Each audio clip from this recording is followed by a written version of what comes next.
재림신앙을 가지지 않았더라면 무엇이 달라졌을까요? 아래 그림은 재림신앙을 끝까지 보존한 사람들의 트렌드를 도식화한 것입니다.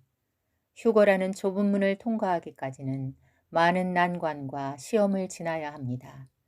교회 시대의 마지막 이벤트는 휴거이고 그 후에 하나님의 진노가 지구를 덮을 것입니다.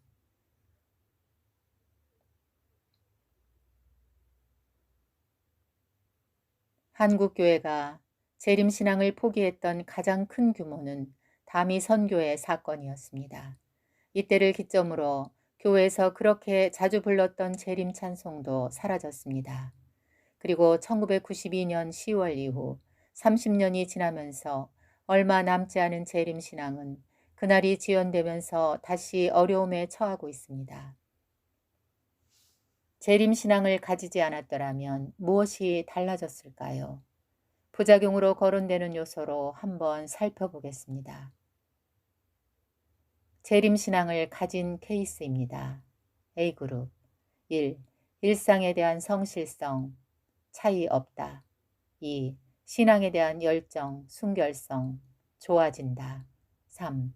사회와 교회, 가정에 주는 무리와 부작용, 일부 있다. 건강한 종말 신앙을 가진 사람이라면 모든 항목에서 더 좋아져야 합니다. 종합적으로 재림신앙의 장점은 열정과 순결성이 개혁되리라 예상할 수 있습니다. 그러나 위험한 종말론은 모든 항목에서 문제를 일으킬 수 있으니 미련한 신자들입니다.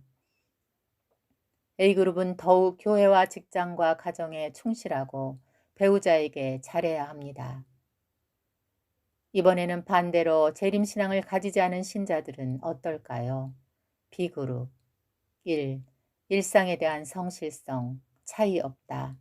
2.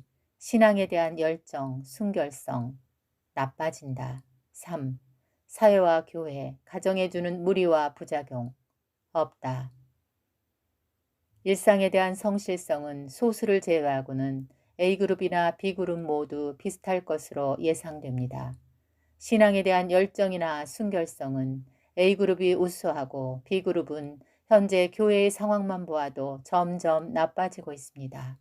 무리와 부작용은 A그룹의 일부에서 발견될 수 있지만 A그룹은 고난을 겪어야 할 것입니다.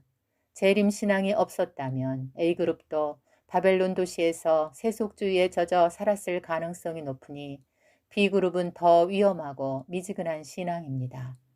깨어서 준비하라는 말씀은 이 때문입니다.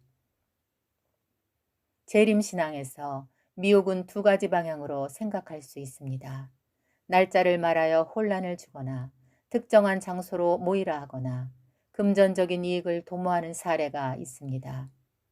때가 가까이 왔다. 이런 말로 미혹할 것이라 하지만 초대교회의 사도들도 마지막 때라고 생각했고 지금은 2000년이나 지났으니 이 말은 이제 미혹으로 여겨서는 안 될 것입니다.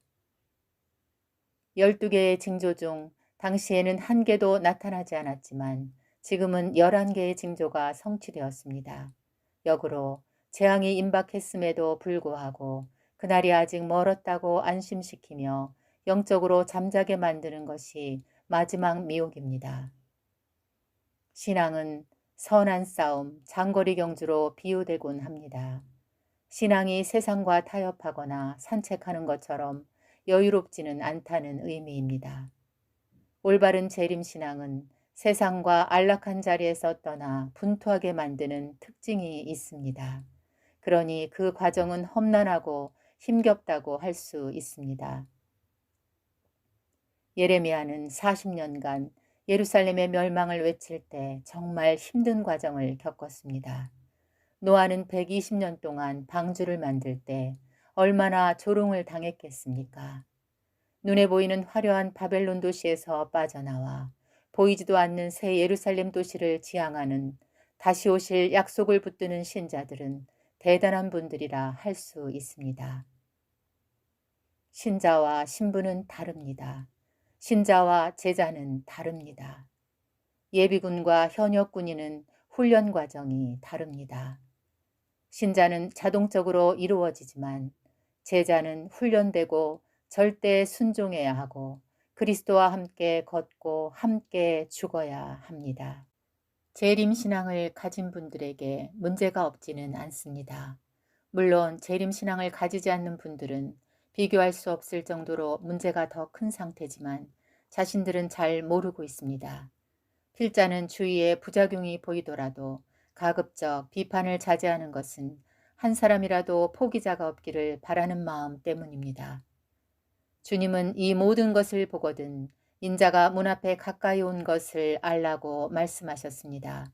징조들을 목격하면서 과거 역사에도 늘 일어났던 일이라고 말해서는 안 될 것입니다.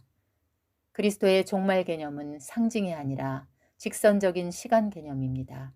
카이로스는 신자들의 선택의 태도에 따라 분리되는 예언이 성취되는 시간이기 때문입니다. 성경에 기록된 구절들을 고의로 파괴하지 않고는 상징으로 해석할 수 없습니다. 그것은 다시 오실 주님을 무시하거나 업신여기는 행위입니다. 세상이 점점 어둠과 기만에 빠져들어가기 때문에 눈앞에 일어나는 일도 잘 분별하지 못하고 있습니다. 많은 경보와 경고가 나갔지만 회개하지 않았는데 악의 왕국은 서서히 드러나고 있습니다. 그날이 지연될수록 의심은 더 거세질 것입니다.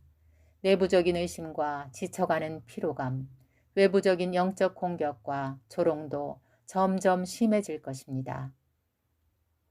분명한 것은 재림신앙은 지혜롭게 가야 하는 길이라는 것입니다. 오죽하면 슬기로운 처녀, 지혜롭고 충성된 종들이라 불렀겠습니까?